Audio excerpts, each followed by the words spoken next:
Ok, benvenuto di nuovo in questo format della Rosa dei Veneti. Oggi Ciao, qui con me Giampaolo Piovan, presidente di CTE Group, no? CTE CTE, SPA. poi c'è anche la CTE O Group, c'è anche ma la il CTE Group. gruppo. Adesso vi racconto tutto. Intanto, grazie perché ogni volta che facciamo un evento speciale tu comunque mi segui, quindi sono contentissimo. Adesso racconteremo chi è Giampaolo, cosa fa Giampaolo. Preparatevi, signori, perché qui c'è una bella storia che cercheremo di raccontare. 50-60 minuti bellissimi. Già subito sulla fiducia mettete like e così facciamo crescere il canale, che abbiamo bisogno di far crescere questa impresa di eccellenza. Cioè, in qualche modo il nostro scopo è quello di prendere un po' di esperienza da persone che hanno creato impresa e Certo. diffonderla a altri imprenditori o a giovani imprenditori. Grazie Claudio che mi ha invitato, un saluto a tutti e vediamo di fare il possibile, ecco, Vediamo di per fare così. poter dare più consigli possibili. Insomma. Esatto. Allora Giampaolo, voi come CTE di cosa vi occupate? Allora, noi ci occupiamo della costruzione di piattaforme aeree, eh, penso che sappiate, sono quelle attrezzature che portano in alto le persone, che si vedono ormai un po' in giro in tutti i cantieri e nei lavori anche di edilizia normale, per fare la manutenzione sugli immobili, sulle linee Ok. telefoniche, eccetera, Dove c'erano eccetera. persone, quindi portare in In sicurezza le alto persone in in sicurezza, alto. In alto. invece che con attrezzature che poi magari Esatto, possono... con scale, Esatto, eccetera, esatto. portarli in sicurezza. Ecco. E avete fatto tra l'altro anche di recente una delle prime macchine elettriche, tra l'altro, che fa anche questa cosa qua. Abbiamo fatto, certo, siamo stati i primi costruttori al mondo di Eh, fare la macchina elettrica, è un po' come prima si diceva del Musk che va sulla Luna. esatto. E noi ci stiamo credendo, stiamo forzando la cosa. Non è così semplice nel poi mettere in pratica Sempre. questa innovazione, probabilmente a causa anche che il mercato non è ancora pronto, Non è insomma, ancora pronto. Però voi siete nonostante, sempre stati un po' pionieri su questa cosa qua. Vabbè, allora noi come ci siamo certo, conosciuti? Noi ci siamo conosciuti un po' di anni fa, che io ho collaborato con te su... se ti ricordi, se non te lo dico io non è bello, devo saperlo da te.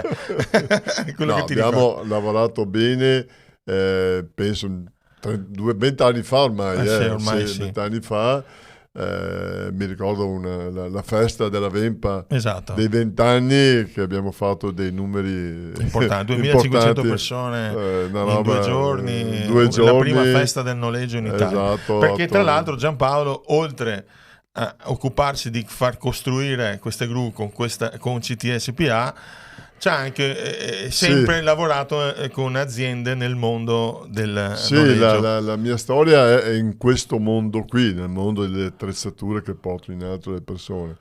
L'idea è stata quella all'inizio di fare sia il noleggio, quindi Ok? creare un'azienda che si occupa prevalentemente del Del noleggio. noleggio e un'azienda che si occupa più della vendita. Poi dalla vendita siamo andati alla produzione di questo. E queste, diciamo, è stata un po' le Quindi due attività pionieristiche, diciamo, che siete poi... diventati eh, noleggiatori, venditori, ma soprattutto e costruttori. adesso anche E costruttori, adesso anche certo. costruttori. Esatto, esatto, E la esatto. tua storia, come ti sei inventato di fare l'imprenditore? Cioè, come è capitato di diventare Ma io ho imprenditore? avuto la fortuna di fare 10 anni in CGT, che è Ah, l'azienda che è dealer Caterpillar ah, in ok. Italia, no? E da lì ho tratto tutta una serie di input che mi hanno poi fatto, come dire, sviluppare le idee che avevo. Mm, Quindi io volevo fare qualcosa, lì mi hanno dato l'opportunità di dire c'è un progetto nuovo, perché l'idea di portare le piattaforme in Italia sono stati, diciamo, quelli della Caterpillar, parliamo degli anni del 77, 76-77, era una novità in assoluto, era come dire andare all'avventura, a me piace l'avventura, a me piace anche provare cose nuove e mi sono buttato anima e corpo su quest'idea di entrare in quel mondo là. Poi loro... E facevi più che lì, altro? lì facevo il venditore. Quindi il tuo primo lavoro importante? No, allora prima ho cominciato come tecnico, okay. tecnico, 4-5 anni, e poi diciamo sono entrato nel mondo delle vendite del settore del sollevamento, sia di autogru e sia di piattaforme aeree. Lì ho conosciuto anche una persona molto importante per me che mi ha dato gioia di vivere assieme questa esperienza, che è Paolo Peggi, che purtroppo poi è mancato negli anni nel 99, e mi ha dato veramente tanto coraggio anche lui su questo. E quando la Caterpillar CGT, poi nell'81 c'è stato un periodo di crisi, ha tagliato secondo loro i rami secchi, no? Come si fa in certi momenti, ha deciso di smettere questo brand. A quel punto là noi abbiamo detto: perché smettere? Quindi, come sempre, da una tragedia un ramo secco, esatto, è diventata un'opportunità, no? Perché è tragedie che diventano opportunità. Esatto, per noi è stata una scommessa importante, perché ci credevamo, senza risorse, però ci siamo inventati un po' anche a trovare qualche sponsor, quindi qualche altro socio che avesse già una struttura, un minimo di struttura, e ci siamo appoggiati a loro, e da lì poi è partita l'avventura sia con la CTE e sia con la Vempa, che sono stati i due capostipiti, insomma. Quindi diciamo il semino iniziale però è partito da te, comunque la spinta di mettiamoci assieme. Sì, quella allora è venuta da me principalmente, perché non mi arrendevo a dire perché questo progetto che era così bello, perché lo facciamo morire, no? Invece e hai trovato altre persone che ti hanno creduto. Ho trovato altre persone che mi hanno creduto, che erano poi dei clienti, quindi inizialmente a Roverete erano dei clienti, quindi, e invece poi ho trovato anche Paolo Pege, che anche lui nel settore delle autogru, quindi era già un imprenditore che credeva, era già un manager, come dire, che lui aveva un po' di esperienza, però anche lui, diciamo, si è buttato con me, cioè, l'ho convinto di dire facciamo qualcosa, e così è partita. Avete fatto adesso che CTE, per il lato suo, che è un'altra, è stata, diciamo, è arrivata dopo la parte della costruzione. Sì, allora qui c'è tutta una storia di 43 anni. Siccome sono circa 50 minuti di podcast, però non facciamo 50 minuti di storia, ma magari facciamo più puntate. Se commentate che vi piace, facciamo più puntate. Sì, diciamo che qui c'è tutta una serie di eventi, perché poi la storia dell'imprenditore è fatta di eventi che succedono negli anni, anche di innovazioni, perché il nostro spirito è stato sempre quello di dire di innovare, di portare delle cose nuove sul mercato, di studiare il mercato, cosa ha bisogno il mercato, e da lì siamo sempre andati avanti a sviluppare idee nuove, insomma, ecco, quindi non siamo stati certo conservatori, fermi lì, insomma, ecco, quindi. Un'altra caratteristica comune,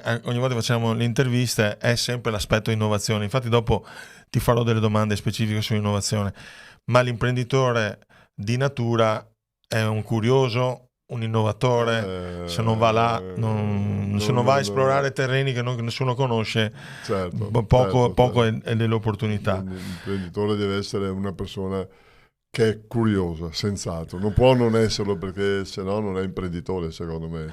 Vediamo se lo ricordi. Dopo chiaramente fare questo vuol dire anche sbattere, vuol dire la maggior parte delle volte farsi male, e l'imprenditore è anche lì quello che deve capire cosa portare a casa dopo che si è fatto male, da quel male là, dice, cosa imparo. E purtroppo, come dire, in questo mondo avverrà sempre questo, non è l'esperienza è il racconto dei nostri errori, no?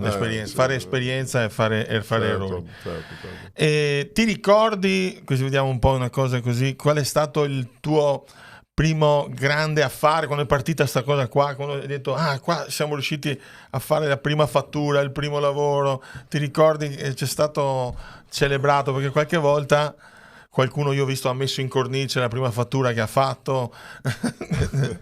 Allora, in questo mondo qua, io mi ricordo la prima vendita che ho fatto in Italia della prima piattaforma aerea semovente, senz'altro è stato, che non è stata fatta con la CTE, ma è stata fatta ancora in CCT, in questa divisione che si chiamava Movimat, che però per me, come dire, ero io l'imprenditore che faceva il risultato di questa vendita, ed è stata la prima in assoluto in Italia.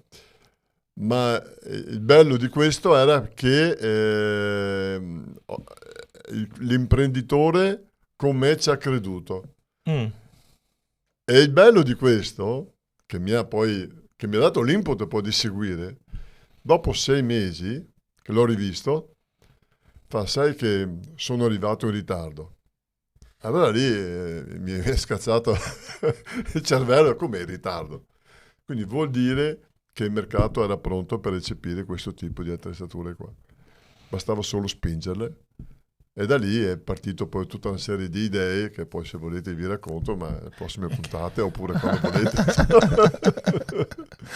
Quindi in realtà la grande soddisfazione è stata quella di vedere che questa idea che tu avevi comunque si è concretizzata, certo. E quindi ti ha dato la soddisfazione. Certo. E in realtà poi, per noi diversamente giovani, ci saranno stati anche dei momenti in cui, perché i successi è facile parlarne, ma ci sono anche dei momenti in cui si cade e ci sono difficoltà.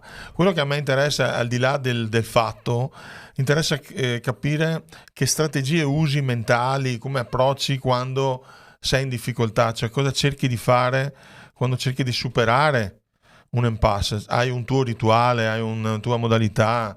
In molti rispondono in modo diverso a questa domanda. Allora, ho avuto diverse situazioni di difficoltà, ovviamente, perché la vita imprenditoriale è fatta anche di questi avvenimenti qua, magari più grandi o più piccoli, però ci sono. Io quello che mi ricordo, un momento di crisi che ho avuto, che c'è stato, è stato prima mi sembra negli anni 2000 forse, ecco. Ho preso e sono andato via 2 giorni a pensare. Quindi sono partito, sono andato, mi ricordo, in Toscana, e mi sono dato in isolato, sono andato in un hotel di quelli particolari, tra l'altro, mi ricordo anche un ambiente un po' storico. E mi sono isolato lì e per 1 giorno e mezzo sono stato lì a riflettere, a pensare, eccetera. E quindi questo me lo ricordo come momento che mi ha servito molto per riprendere l'energia, per riflettere e poi ripartire con più forza. Questa è una cosa che si ripete anche magari un po' più in piccolo, anche in altre occasioni, cioè una tua strategia è quella di staccarti. Allora, secondo me l'imprenditore deve imparare soprattutto a pensare. Esatto. Pensare e avere il tempo di pensare, perché se sei coinvolto sempre nella quotidianità e non pensi, non vedi la situazione dall'alto. Allora mi ricordo, insomma, che nelle varie riflessioni che abbiamo fatto, forse anche con te, eccetera, sempre avere un occhio dall'alto e vederti tu nel mercato come sei messo e come è messo il mercato, come sono messi gli altri, e valutare come è messa la tua azienda e valutarlo da un certo punto di vista, non da sotto, ma valutarlo dall'alto. No? Quindi si dice lavorare sull'azienda e non dentro l'azienda. Esatto. E da quando è che hai cominciato a lavorare sull'azienda? Cioè da quando è che ti sei tolto da ruoli operativi? ormai da un po' di tempo. Cioè, Sì, ormai Giampaolo anche per il gruppo si è sì. diventato un po' il mentore anche dei vari amministratori che avete in giro per Ma diciamo che il mio lavoro principalmente adesso è dare consigli. Sì, fare il mentore Il ormai. mentore, sì, fare il mentore. Però ho detto, guardate che qualche consiglio, non so se ve li ho tutti giusti, quindi Vabbè. valutateli voi. Vabbè. Ognuno deve essere Però se li artefice. chiedono vuol dire che credono. Sì, beh, certo, io li do volentieri anche se posso, insomma, non c'è problema. Allora, io da quando noi abbiamo fatto un'esperienza importante con la CTE, è stato un momento che abbiamo fatto un'avventura, un'altra avventura importantissima, che abbiamo acquisito un'azienda Che è un marchio importante, tra l'altro. un marchio importante nel 2004 che si chiama Effer, che è un'azienda che costruisce gru per autocarro. Che tra l'altro aveva il record del mondo della gru per autocarro più forte. È un'azienda che ha il brand, diciamo, di costruire la gru più grande al mondo, diciamo, Retrocabina, quindi retrocabina, sì, esatto, e ha una storicità importante, era andata un po' in difficoltà. Noi veramente ci siamo avvicinati a quell'azienda là non per rilevare quel settore là, ma un settore che loro avevano vicino, quindi era un brand che avevano acquisito loro, che interessava a noi, che erano le piattaforme che andavano in alto. Quindi era sempre collegato al vostro. Collegato, e da quello lì poi siamo arrivati Anche a alle vedere anche le gru, che era fuori dal nostro... Era tutta un'altra roba. Anche quello lì è stato un bel momento per dire, cosa facciamo? Anche perché era un'azienda con 300 persone, quindi non è che era proprio un'industria, e forse questo ci ha anche aiutato a dire, ma perché non ci proviamo? Perché vedere come funziona un'industria, come funziona tutto il layout produttivo, eccetera, secondo me è una cosa che ci può interessare e possiamo crescere anche per i prodotti CTE. E così abbiamo fatto, è stata un po' una scommessa. Era in momenti che venivamo da un buon risultato del mercato, come CTE anche c'erano buoni risultati, per cui le banche ci hanno seguito, aiutato, e non so come, ma siamo riusciti a fare l'operazione. E lì in qualche modo quello vi ha aiutato a diventare un po' più azienda, cioè a staccarti, certo. lavoravi un po' più sull'azienda piuttosto che... Certo, perché lì c'era già una struttura, c'era già dei manager, c'era già era tutta più grande di voi come numero di persone? Era molto più grande di noi, molto più grande di noi. Okay. Quindi c'era anche perché poi lì c'era un amministratore, quindi diciamo abbiamo investito molto anche sulla formazione, anche là all'epoca c'era già impostato. Ci siamo conosciuti anche su progetti anche lì. Anche su progetti anche là, ti ricordi? E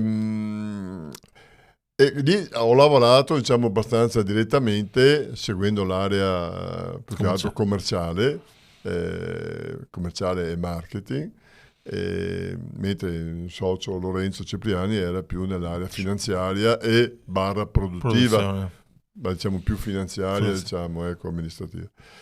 Niente, quello è stato un lavoro che è durato fino al 2008, fino al 2016, 16, e dopodiché l'azienda è andata benissimo, c'è stato un momento di crisi nel 2008, e anche un momento molto importante. La crisi del 2008 nell'edilizia è stato un momento molto importante, abbiamo avuto qualche difficoltà anche economico, ovvio, ma siamo riusciti sempre a pagare tutti e forzatamente abbiamo fatto tutto.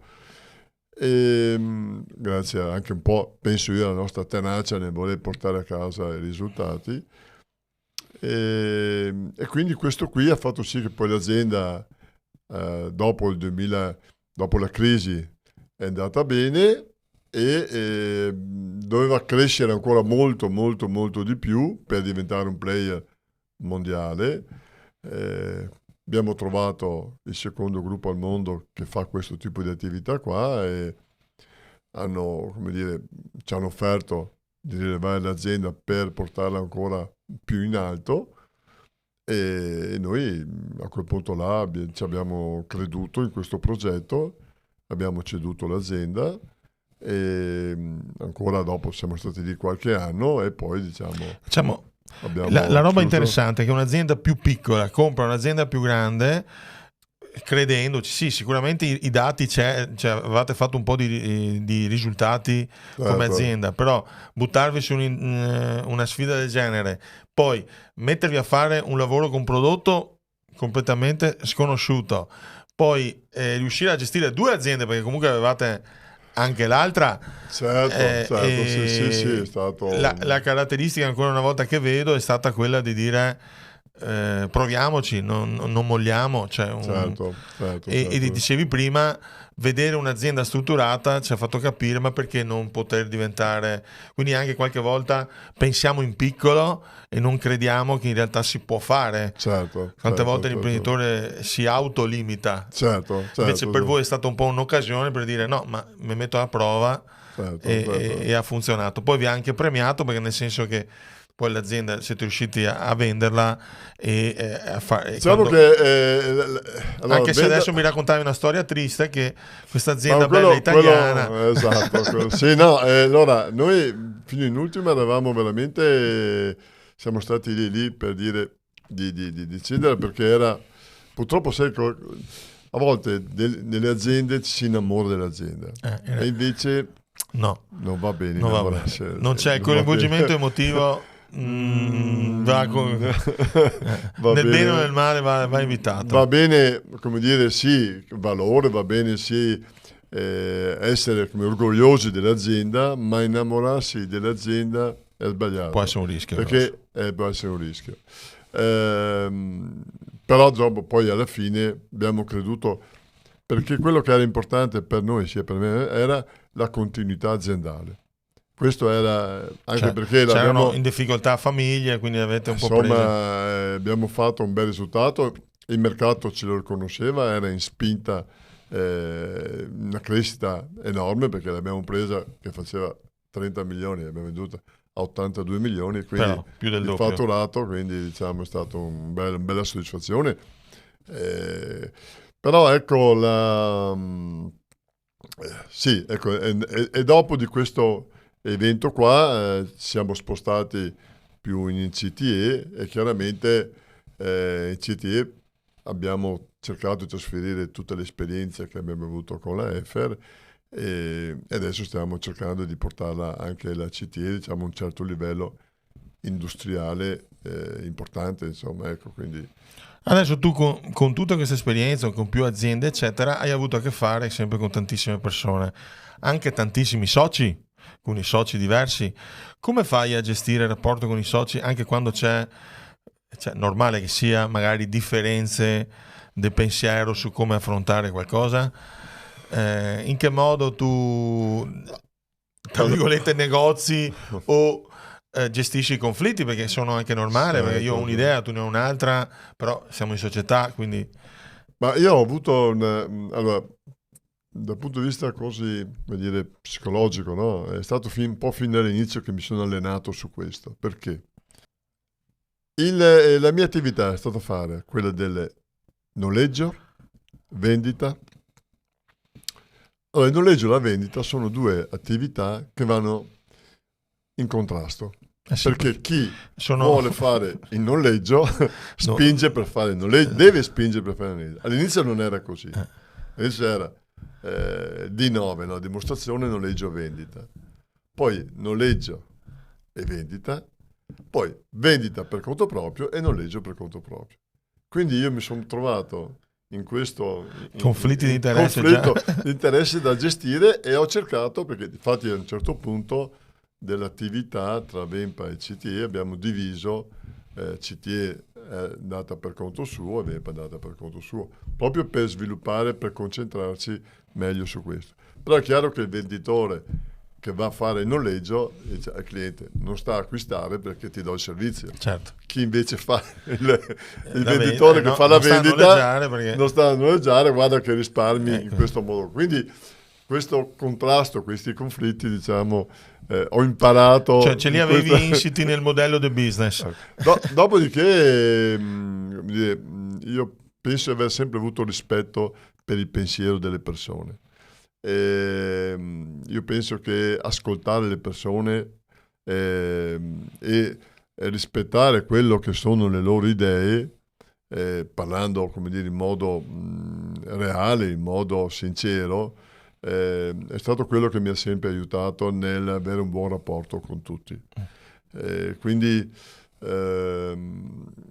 anche quando ci sono state differenziazioni di pensieri o svolte imprenditoriali o altre situazioni che succedono nella vita, l'importante è parlarsi chiaro, dire quello che pensi e rispettare quello che l'altro pensa.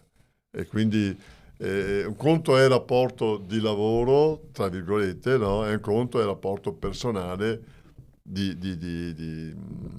quasi di amicizia che puoi avere con le persone, e di simpatia, di empatia, e quella è una cosa che deve rimanere. Poi noi in tutti questi anni io sono pieno di amici che sono diventati concorrenti e quindi, però c'è un grande rispetto per questo. Comunque sei sempre dell'idea, cioè non sei a favore dell'idea di dire l'imprenditore, la società va fatta a numero dispari inferiore a 3.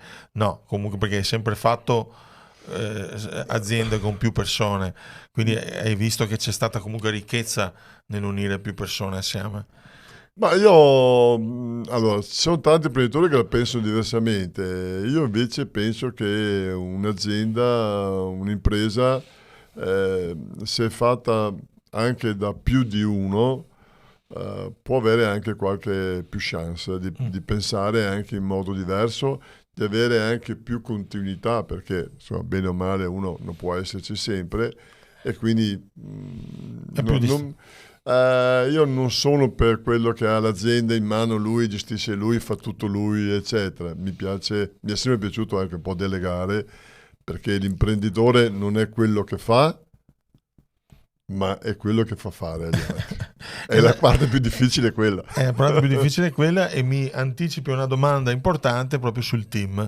Cioè, oggi tu com'è che scegli le persone di fiducia? Che cosa fai per scegliere le persone di fiducia a fianco a te, i tuoi manager, le persone a cui delegare aspetti importanti, tipo delegare la direzione commerciale? Cioè, noi quando rappresentiamo un'azienda, il commerciale glielo chiamiamo cuore, l'amministrazione la chiamiamo anima, la produzione la chiamiamo polmoni, e la testa la direzione la chiamiamo cervello, proprio per dire che è un corpo che non può vivere senza una parte una dall'altra. Ma il commerciale, per esempio, è il cuore, quindi delegarlo non è semplice. Cosa fai quando scegli queste persone? Fai i colloqui come fa qualcuno che si nasconde, fa finta di non essere il titolare dell'azienda? No, ho fatto un colloquio anche ieri per trovare un venditore, eccetera. Ma a me, allora, è chiaro che nel trovare le persone giuste non sono, come dire, le domande specifiche, no? Vado un po' a sensazione e empatia. Ci metto qualche anche domanda un po' strana, provocatoria, no? Tipo, ma se io dicessi che devi cambiare da così a così, come la pensi, no? Oppure lo faccio parlare il più possibile, diciamo, ecco la persona. Lo faccio, come dire, tirar fuori un po' quello che pensa, quello che fa, ma soprattutto anche quello che è stato il suo motivo di orgoglio. Insomma, ecco, un po', come dire, che si metta un po', non dico a nudo, ma comunque tiri fuori soprattutto più quello che ha. Ma la caratteristica principale che dovrebbero avere per cui tu ti fidi di loro, qual è? Ma quella di dirmi le cose come stanno. Ok, di essere sempre perché quando uno mi dice come va, tutto bene, dico, dov'è il problema? Perché la vita è fatta di, tra virgolette, di problemi e di soluzioni, e noi dobbiamo parlare delle soluzioni, però bisogna mettere in chiaro che ci può essere. Che ci possa essere delle cose da mettere in discussione su come operare e dobbiamo dirlo. Poi un altro aspetto molto importante dal punto di vista commerciale, come dicevi tu prima, è sapere se una persona è curiosa. Perché sapere se uno ha lo spirito di volere capire, conoscere queste cose, no? Perché se uno non è curioso, secondo me non può essere nell'area commerciale, no? Anche nell'area ufficio tecnico, sì, che deve creare prodotti. Quindi ci sono diversi aspetti per cui ci sono questi indicatori, diciamo, che possono aiutare molto alla scelta, insomma. Siamo dentro Accademia del Valore, che è un brand proprio di formazione per una scuola per l'impresa, e c'è sempre questa parola valore. Io la prima volta che ho scritto il libro Valore Più avevo l'ambizione di scrivere un libro che potesse definire il valore. Mi sono reso conto che è indefinibile, cioè ognuno può dare una sua definizione. Per te oggi creare valore per il mercato cosa vuol dire? Io la parola valore l'abbiamo coniata in Effer, esatto, con mio figlio Luca, ti ricordi? Esatto. Ed è stata una scelta vincente, direi. E lì ho capito anch'io che il parola valore cosa andava a significare. E sempre di più poi si è avverato che è la realtà delle cose. Che se tu non parli del valore della tua azienda, non parli di nulla. E non fai la differenza rispetto, diciamo, a quello che può essere anche i nostri competitor, no? Quindi il valore è senz'altro uno dei punti essenziali di fare diffondere all'interno dell'azienda sul personale, perché il valore non è solo quello che trasmetti all'esterno, ma anche quello che arriva all'interno e le persone all'interno capiscono che devono lavorare portando valore, diciamo, quello che fanno. Quindi in tutti i settori dell'azienda. Provando a tradurre, fare in modo che ci sia una cultura che tutti coloro che collaborano per il progetto aziendale vogliono spingersi un po' oltre, quindi vogliono creare questo valore aggiunto. Certo, perché per se stessi, per l'azienda, per la comunità, insomma. Io mi ricordo è questo che intendevi? Sì, quando parlando con i clienti dico: ma perché hai comprato da CTE? No? I clienti stessi mi dicono: ma per questo, per quell'altro motivo, e parlano di valori. Quindi quando anche, lo so, l'assistenza, il valore dell'assistenza è la differenza che fai in più rispetto a quello che i nostri da dare in più. Il valore dell'ufficio tecnico è quello che tiri fuori un'idea nuova e quindi metti un valore in più, diciamo, nel mercato, nella produzione idem. Quindi l'azienda è tutto un valore, no? Poi il valore è anche i rapporti personali che si hanno all'interno dell'azienda. Infatti noi ci teniamo molto a questo. Siamo, fra l'altro, delle aziende molto riconosciute anche in quell'area, proprio per un'azienda che dà importanza a quello che è i rapporti delle persone, il welfare e tanti aspetti che adesso so che fanno parecchio lavoro, diciamo, su questo, sì. Mettono a buon agio le persone che lavorano a trovare soluzioni per, non so, visite mediche, per siete stati sempre all'avanguardia su questa cosa, lo so. Per far vivere bene le persone anche in azienda, insomma. Ok, quindi una caratteristica altra è quella di comunque creare un ambiente che fa star bene le oggi persone. Ancora di più di ieri. Infatti oggi tutti il live motiv è si fa fatica a trovare le persone, si fa fatica a motivarle, eccetera eccetera. Cosa state facendo un po' per calmare o quantomeno gestire al meglio questa situazione? Allora, questa è una bella domanda, perché è la domanda di tutti gli imprenditori del giorno d'oggi, si sente parlare solo di questo, no? Fare in modo che le persone rimangano nell'azienda e farli sentire bene.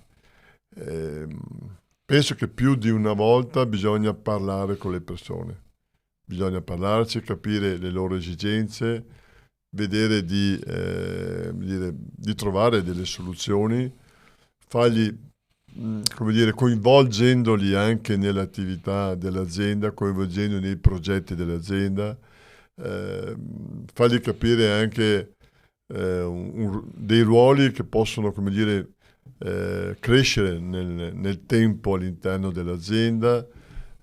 Quindi mettere tutte queste azioni per far sì che la persona che è in azienda si sente protagonista e si senta bene, diciamo, e può crescere e mettere anche del suo nello sviluppo dell'azienda.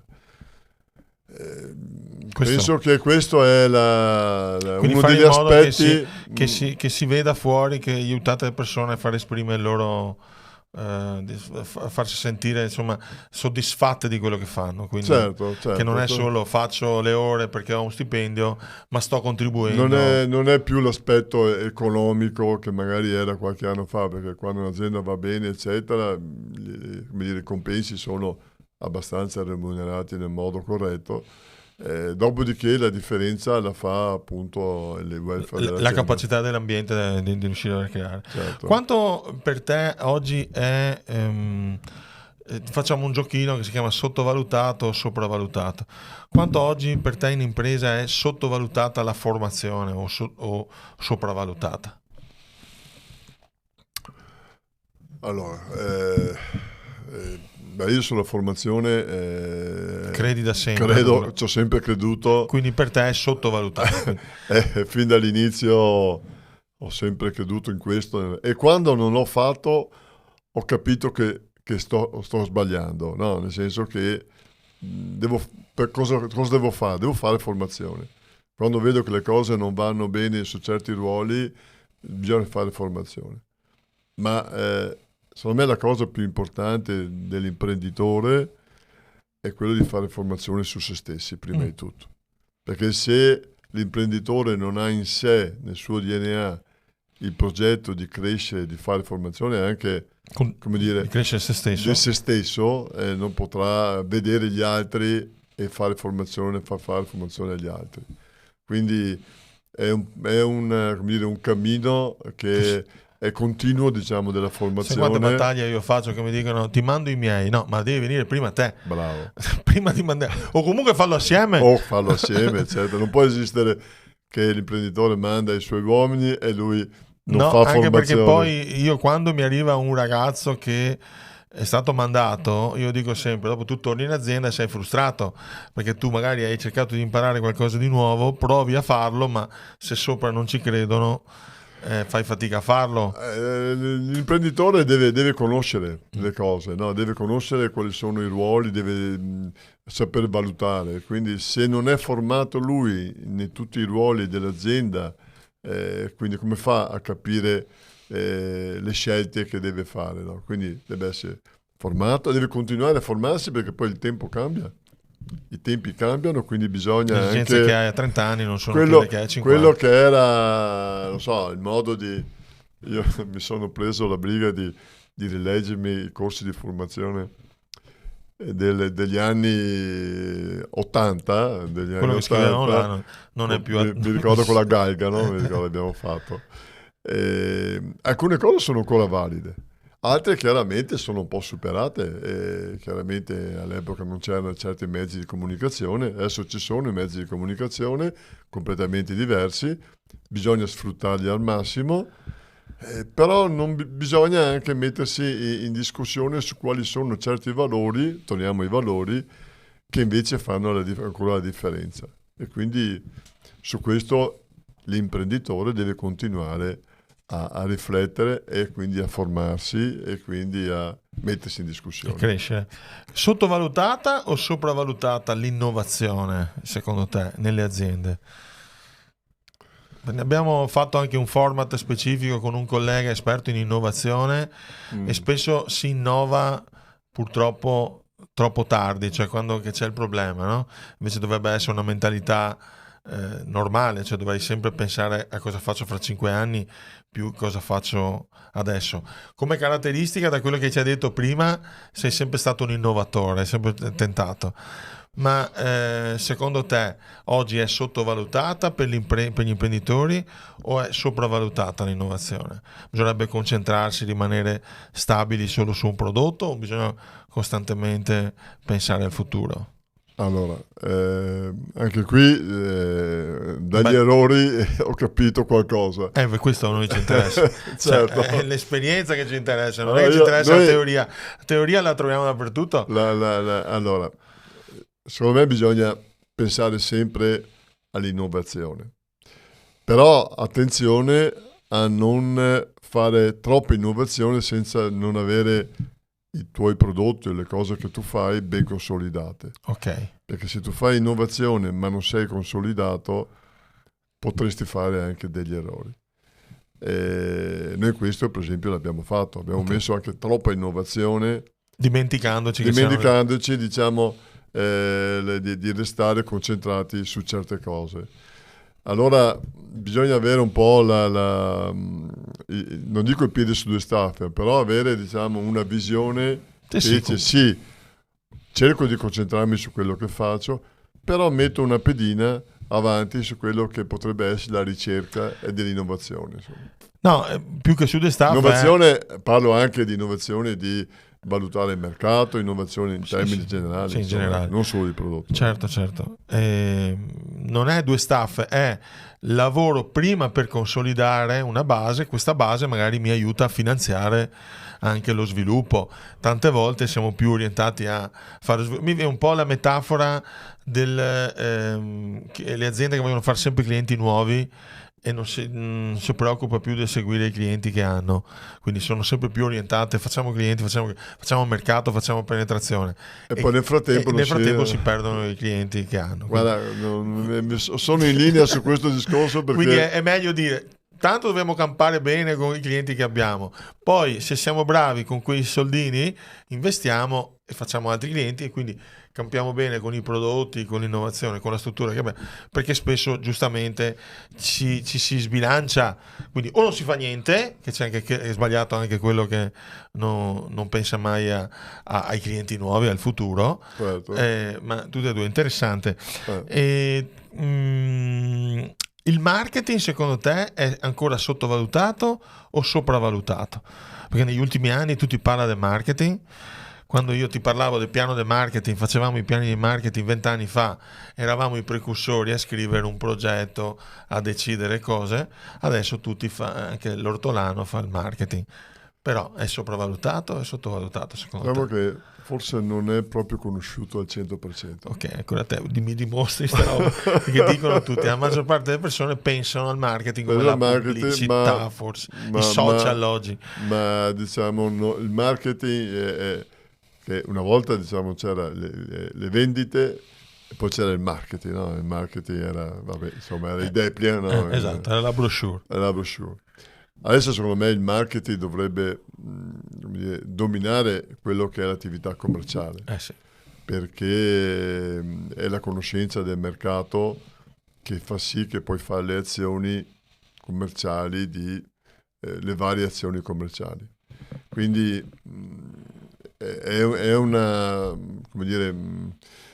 situazione fondamentale in un'azienda avere un marketing che però deve essere un marketing completo. Anche qui, come vedi, Claudio, che se l'imprenditore non sa cos'è il marketing, se non è preparato, non può assumere una persona che fa marketing e lo fa, a suo piacimento, deve sapere cosa poter ottenere. E quindi senz'altro il marketing si è sviluppato in questi anni in modo importantissimo, soprattutto per via della comunicazione, però bisogna usarla bene e bisogna gestirla bene, ecco, questa cosa qua, senza lasciar perdere quello che sono determinati valori che le persone hanno ancora bisogno però di portare avanti. Ecco, questo è un po'... Noi quando abbiamo fatto marketing assieme abbiamo lavorato sempre, tra l'altro lavoravamo sì marketing esterno ma anche marketing interno, cioè tutta l'attività dentro, proprio perché se io so di cosa parlo e se lo porto questa qualità, questo benessere all'interno, poi lo so meglio trasmettere certo, fuori. certo. E, Addirittura, ecco, giusto per dire che magari se il venditore non sa qual è il lavoro del marketing, dice ma il marketing cosa fa? Mi cosa deve fa? E produrre invece il contatto, ma non sono bravi. No? esatto, invece il primo rapporto è quello che un buon venditore deve essere anche un buon marketing, come Sì. deve conoscere cosa Ormai fa non il c'è più marketing. separazione, No, non c'è c'è più più. separazione, si dice, tra l'altro si dice smarketing, cioè Eh, tra le sales e il marketing devono certo, essere usati. certo. Cosa fai per il tuo equilibrio tra vita privata e lavoro? Cioè hai sempre lavorato tanto, perché mi so che hai sempre lavorato tanto, hai fatto miliardi di chilometri. Adesso magari giustamente un po' meno da Sì. presidente. No, adesso diciamo da quando abbiamo ceduto la F, eccetera, diciamo, ho un ruolo un po' più, come dire, di coordinamento per quanto riguarda la CTE. Opero ancora con le altre aziende, ma diciamo non più in diretta operatività giornaliera, quindi seguo più diciamo, Quindi adesso c'è più ruolo da mentore in le generale. riunioni strategiche e in CTE chiaramente ho una certa responsabilità, quindi sono un po' più operativo, ma però ho delegato tutte le funzioni. È chiaro che anche qui però partecipo alle riunioni, quindi per vedere se le cose che vanno avanti, la verifica delle cose, insomma, ecco, quindi, e direi che ultimamente abbiamo anche inserito dei cambiamenti in azienda che ci stanno anche portando un po' di soddisfazione, quindi eh, Ma ti sei andiamo sempre avanti preso così. spazi per te in generale, per ricaricarti? Cioè, noi Beh, dobbiamo sempre avere adesso, tantissima energia nel lavoro, adesso ma anche quando eri più impegnato, ti uscivi a prenderti dello spazio per te o no?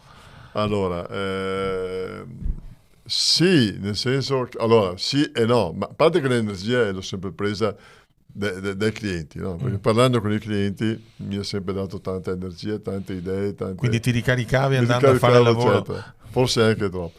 Adesso, diciamo, la mia vita è un po' anche... Adesso l'energia me la danno i nipoti. I nipoti. Ah, che bello.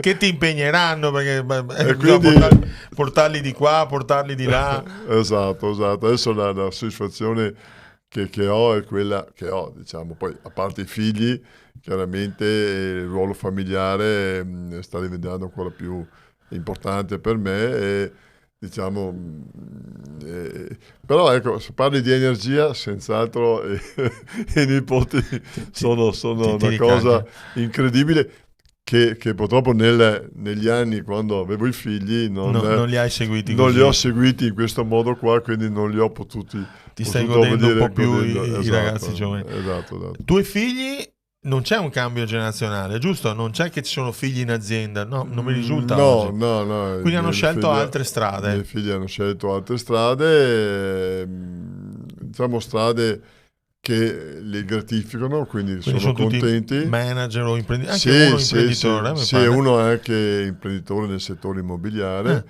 gli altri sono manager, diciamo, Ma tu all'interno avevi di un po' aziende. sognato di portarli in azienda? Come faccio a dirti di no? Ci hai provato un po'. Eh, ho provato, ho cercato, non so, ecco qui magari posso dire che magari forse non ci sono riuscito, Ok. perché è inutile Ti ha un po' deluso sta nascondermi. roba qua, un po'. Allora, Certo che c'è c'è- un'aspettativa, no? beh, è ovvio che come dire, portare avanti come dire, il nome più avanti all'interno del settore, eccetera, mi sarebbe piaciuto perché chiaramente l'imprenditore fa questo per i figli, Ma per un sogno. per un sogno, per vedere sviluppare, eccetera. Eh, poi però chiaramente i tempi sono cambiati, bisogna guardare anche in questo momento di più sempre la vita, il bene delle persone, no? Anche la storia è un po' cambiata, no? E quindi in questo frangente Hai visto che si esprimevano meglio là. A un certo punto il fatto di star bene va bene così, diciamo, Va bene ecco, così. quindi nella vita al giorno d'oggi è importante che le persone, io sono contento dei miei figli, sono felicissimo di quello che fanno, li vedo contenti E allora va bene. e quindi allora va bene. Dopo chiaramente hanno avuto altri sogni, hanno altre motivo per essere contenti, per cui l'importante è questo, insomma, ecco. Perfetto. Dove ti vedi fra 5-10 anni? Ecco, sempre con con i nipoti? Tanto vorrei vedermi sempre, perché la grafica va avanti. Ma fra 10 anni, 5-10 anni, senz'altro mi piacerebbe intanto vedere una CTE che cresce, Che perché cresce. è motivo di orgoglio, e questo è un po' un nostro sogno, quello di farla crescere ancora di più, e ci metteremo l'energia che serve per fare questo. Cercherò di mettere le persone giuste al posto giusto, chiaramente, perché ovviamente C'hai dei manager da tanti anni, alcuni, ho no? dei manager tanti anni, gente molto brava, Cioè, è e una bella quindi squadra, vedo che tu sei sempre orgoglioso della squadra. sì, e cerco sempre di dare spinta da questo punto di vista qua. Quindi io quello che vedo appunto un mio ruolo sempre legato come dire, a fare come dire, vedere l'azienda dall'alto che cresca, ecco, questo qui. Il mio coinvolgimento deve essere sempre minore, tra virgolette, dopodiché quello che secondo Cioè, me è importante è che l'azienda non ti vedi viva. in pensione, però comunque ti vedi distaccato, ma Allora, io uno dei primi corsi di formazione, direzione, ho imparato che, tu me l'hai insegnato, che l'azienda deve avere una sua anima, che vive da sola, ecco, no? Che gira, no, un discorso circolare, no? Quindi, che non dipende da te.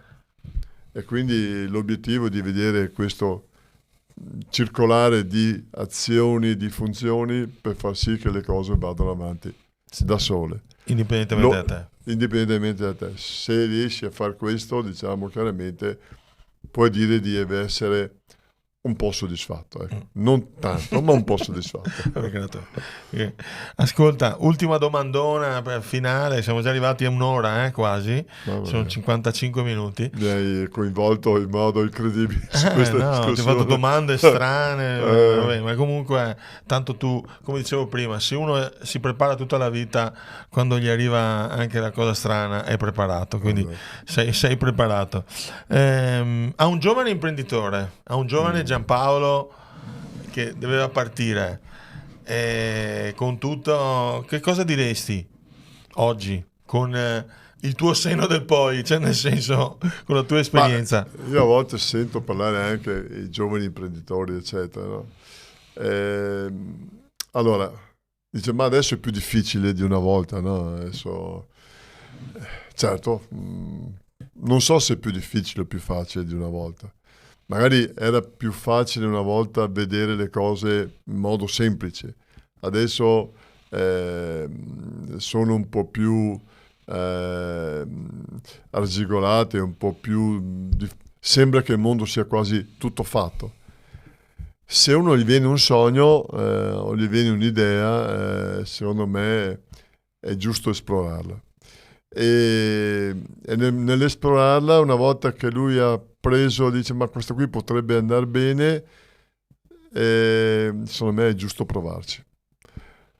Allora, è una cosa molto semplice, no? Dice mi ricordo che mia madre, quando ho cominciato, ho detto ma cosa faccio? Provo, non provo? Figlio mio, sei tu, ma comunque se ci credi è giusto provarci. Ti ha dato Quindi comunque il benestare. Il benestare, dico, la spinta di provare bisogna sempre farlo. Poi, vabbè, mal che vada, ci hai provato, ma se non lo fai rimani sempre col dubbio di non averlo fatto. Quindi provaci, credici, se sei giovane hai ancora tante chance da poter farlo, dipende da te. Quindi se dipende da te è risolto, no? Quindi Sì. la soluzione l'hai trovata. Dopo è chiaro che devi crescere in questo, però all'inizio se hai un sogno portalo avanti e sviluppalo. Chiaramente prima informandoti, prima diciamo non buttandoti come dire, a casaccio, ma comunque riflettendo e formandoti e facendo, diciamo, chiedendo informazioni, eccetera, eccetera, eccetera. Quindi e cominci a fare sii già curioso, l'imprenditore. sii tenace, credici Certo. e buttati sulla tua idea.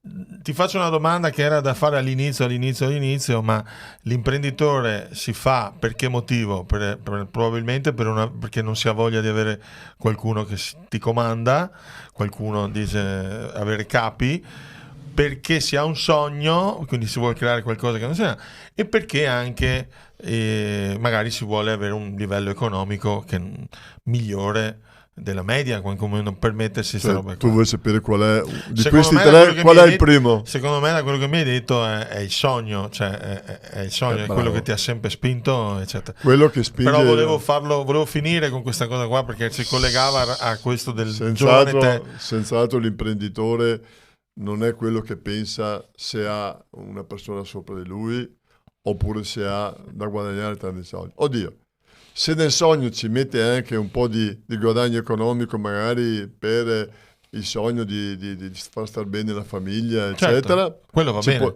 quello va bene, ci è può giusto, stare, anche perché se hai portato valore al mercato è giusto che ti venga ripagato. certo, perché fare un sogno per dopo, come dire, non portare a casa anche dei risultati, di farti star bene, forse non porti a casa un risultato finale.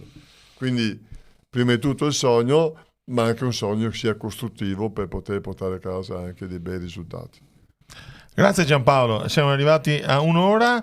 Se vi è piaciuto il Grazie. video mettete like, soprattutto iscrivetevi al canale, dateci una mano di far crescere questo canale sull'imprenditoria, segnalateci altre storie che raccontiamo qua.